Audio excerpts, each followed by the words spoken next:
Hi, Eastside Youth.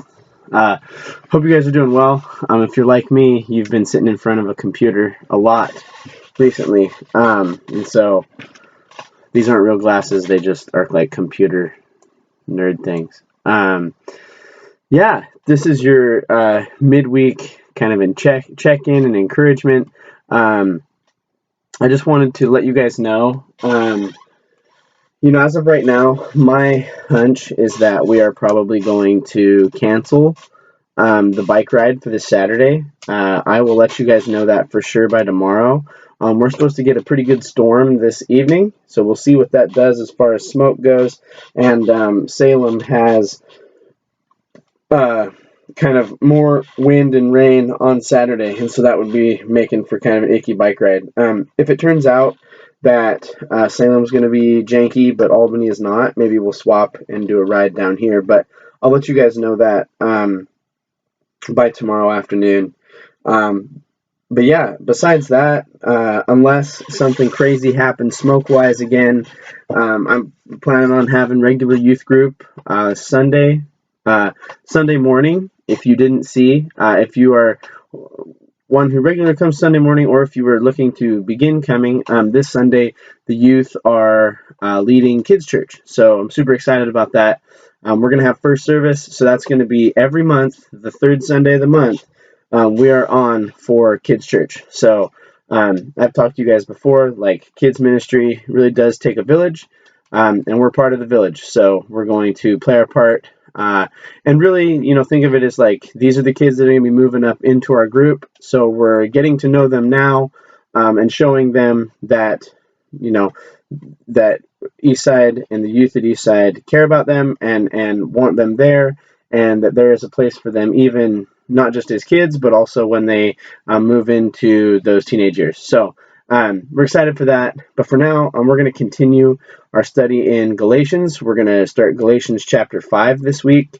And so as we do this, Paul is getting ready to move into the application portion of the book of Galatians. So Galatians, remember, and it's going to become pretty evident, but Galatians was written to a group of Christians who were Gentile, meaning they were non-Jewish Christians, but there were Jewish Christians who had come in and begun to tell them that they need to be circumcised in order to actually be saved.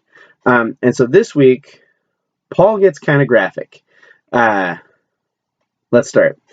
Galatians 5, verse 1, it says, "For freedom Christ has set us free. Stand firm, therefore, and do not submit again to a yoke of slavery. Look, I, Paul, say to you that if you accept circumcision, Christ is of no advantage to you. I testify again to every man who accepts circumcision that he is obligated to keep the whole law.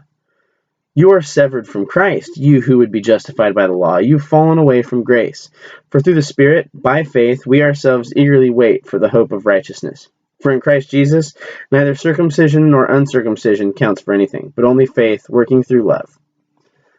So this is the first part of this, and he comes out and he says the reason that Jesus died, one of the biggest things that he accomplished, is that Jesus sets us free. And then he brings it back. He's like, so if Jesus has died to set us free, don't willingly choose by saying that you have to keep this whole circumcision noise. Don't willingly choose to enter back into a yoke of slavery. Don't put that back on. Jesus died to get rid of it. Don't go looking to put it back on yourself.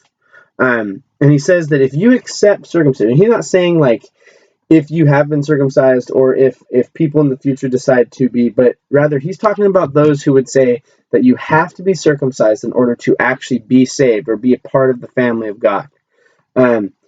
He's saying if you accept that, then Jesus is of no advantage to you because you are trying to keep the law in this point. And then he turns it on and he says, if you want to keep this part, you got to keep the whole thing. And one of the things that we learned about the law earlier on in Galatians is the law was designed to show those who had it that they couldn't keep it, that they needed God. And he says, so if you want to do that, if you want to try to keep the whole law and do that whole thing, he says, you are going to be severed from Christ. You're going to be cut off from Christ if you want to be justified by the law. He said, it doesn't work. He said, you cannot say, I'm justified by Christ through faith in Jesus, and I'm justified by the law. Those two things do not go together, because part of being saved and justified by Jesus is acknowledging that I cannot keep the law. I cannot do all the time what pleases God, and I need Jesus. So that's what he's saying is you're cut off. And this is where Paul gets a little graphic. He's talking about circumcision, and he uses this word, you are cut off or severed from Christ. And I'm not going to get into the details about what's going on there, but Paul is kind of being funny when he starts talking about cut and severed and in related to this idea of circumcision. He says, through the Spirit, by faith, we ourselves eagerly await the hope of righteousness.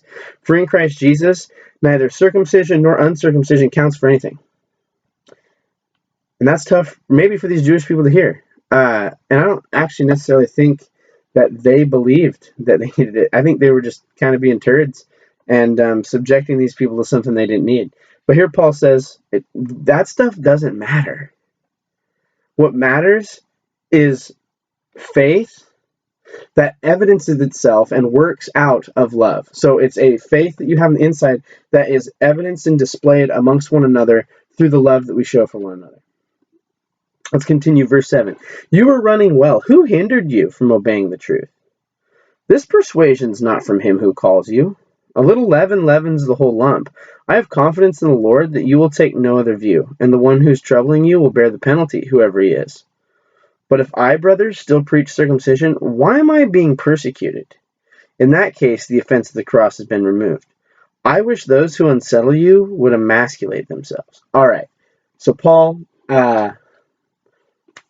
he went for the shot, and now he's twisting it. You know, he's getting them one more. So he says to the Galatians, like, you guys were doing good, and somebody showed up and started to spread these rumors, and Paul kind of calls them out. He goes, you know, that persuasion is not from God. So he says, whoever's teaching you this, that's not from God.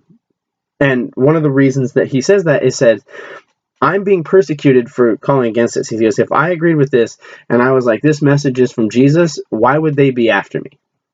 So on top of that, he says this weird thing where he says a little leaven leavens the whole lump. And it's this idea that if they want to take on this idea of this gospel plus, they take on this idea that, well, we've got the gospel, but we need like the gospel plus. What if we have the gospel, but we add to it circumcision? And he says that adding is the leaven, and it leavens the whole lump. In other words, it changes the lump of dough, in this case, the gospel, it changes it to a point where it is not what it used to be. It's got holes in it. What part of what leaven does is it reacts with the sugars, I think. I've asked Lana about this a few times, and she's better with bread than I am. I'm good at eating bread. She's good at making it.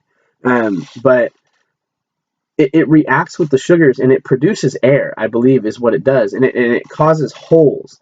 And when we add to the gospel, we actually cause holes in the gospel. The gospel is good the way it is. We don't need to add something to it. To add to it would be to take away from it. And he says, so don't do that, because he's confident in the Lord that there's no other view, that the one who is troubling them with this is going to bear the penalty. He doesn't say how that is. He doesn't say if that's in this lifetime or the next, but he is trusting God to deal with whoever this person is that is teaching a false gospel.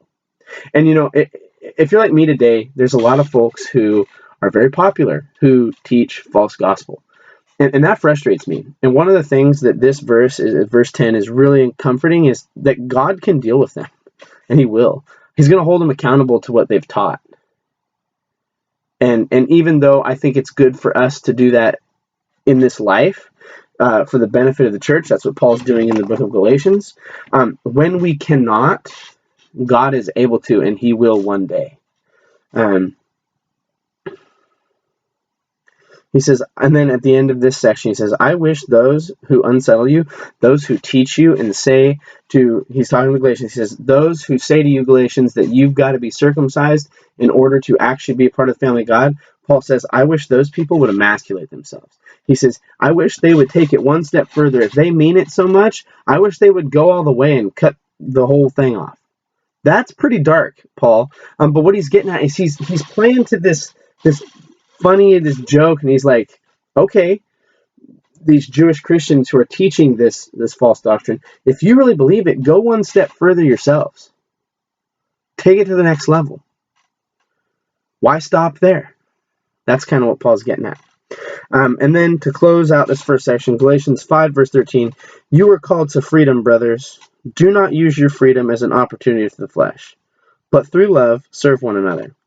The whole law is fulfilled in one word. You shall love your neighbor as yourself. But if you bite and devour one another, watch out that you are not consumed by one another.